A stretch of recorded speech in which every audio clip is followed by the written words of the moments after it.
Rain pelted the cracked sidewalks, turning the city's grime into muddy rivers that swirled around Jada's worn sneakers. She huddled deeper into her oversized hoodie, the only shield she had against the bitter wind.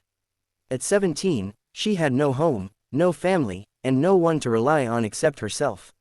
Nights were spent curled up in the doorway of an abandoned laundromat, days scavenging for food or odd jobs that paid just enough for a stale sandwich.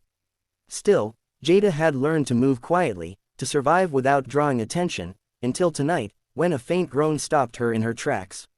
She almost didn't hear it over the rush of passing cars, but there it was again, low and pained. Jada turned her head toward the alley beside a shuttered bakery.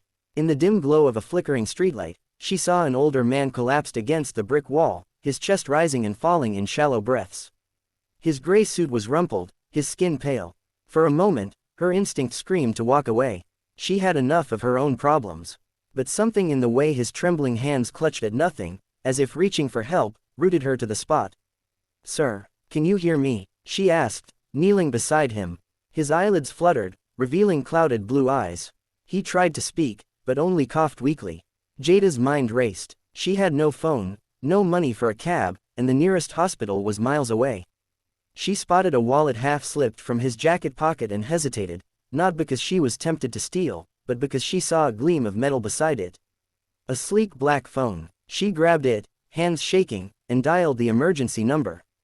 As she spoke to the dispatcher, she tore off her hoodie and draped it over him. "Just hang on, okay?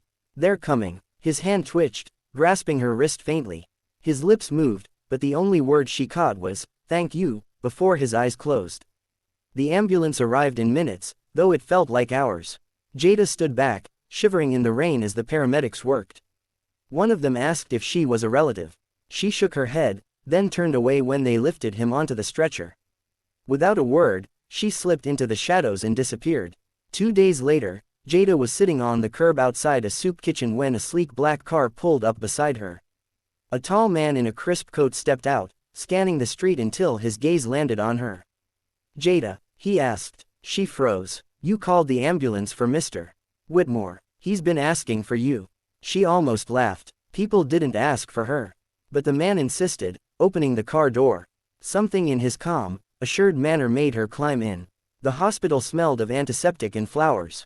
In a private room, the old man lay propped up against pillows, looking far better than he had that night. His eyes lit up when he saw her. "There you are," he said, his voice still raspy but warm. "I wanted to thank you properly." Jada shifted awkwardly by the door. "You don't need to. I just called for help. You saved my life," he said simply. "If you hadn't been there," he trailed off, then gestured for her to sit. "What's your name?" she told him. He asked about her family, and she lied, saying she was fine, just between places. But he wasn't fooled. His gaze lingered on the frayed cuffs of her sleeves, the way she glanced toward the untouched tray of food like she hadn't eaten in days. "I'm Richard Whitmore," he said after a pause. "I own a few businesses." That was an understatement. Though she didn't know it yet, he was one of the wealthiest men in the city. "Let me help you." She shook her head. "I don't want charity." He smiled faintly. "Then think of it as repayment. You gave me my life. The least I can do is make sure yours isn't spent out in the cold." Over the next week, she found herself returning to the hospital, unsure why. Maybe it was the way he listened when she spoke, or how he never pried too deeply. He told her stories about his late wife, his travels, the business deals that almost sank him.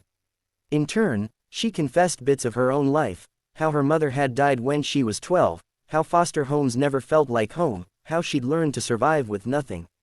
When he was discharged, he surprised her by offering her a job. "Come work for me," he said. "Not as a servant, but in my company. You're sharp. I can teach you." The idea was absurd, but somehow, she agreed. At first, she fetched coffee, filed papers, and answered phones, but Richard insisted she shadow him in meetings. He gave her books to read, explained business terms, and encouraged her to speak up with ideas. She found she was good at spotting problems others missed. Months passed, and Jada's life transformed. She moved into a small apartment he helped her find, bought clothes that fit, and began to dream beyond surviving the next day. She never forgot where she'd come from, though, and often slipped away to volunteer at shelters. One winter evening, nearly a year after they'd met, Richard invited her to dinner at his mansion. The grand dining room glittered with crystal and silver, but he seemed more focused on her than the opulence. After dessert, he handed her an envelope. Inside was a set of documents, and a deed to a youth center in her name. "It's yours," he said. "A place for kids like you once were. Somewhere safe. Somewhere to start." She was speechless. "Why me?" He smiled, the lines around his eyes deepening. "Because you didn't walk away. And because I see in you what I once saw in myself when I was young and had nothing." Her throat tightened. "I don't know what to say." "Say you'll use it well," he replied. "That's all I want." Years later, the Jada Thompson Youth Center would become a beacon in the city, helping hundreds of homeless teens find shelter, education, and hope. And every time she told her story, Jada would think back to that rainy night, the night she almost kept walking, but instead chose to stop. She had saved a dying old man, never knowing he was a billionaire. But in truth, he had saved her too.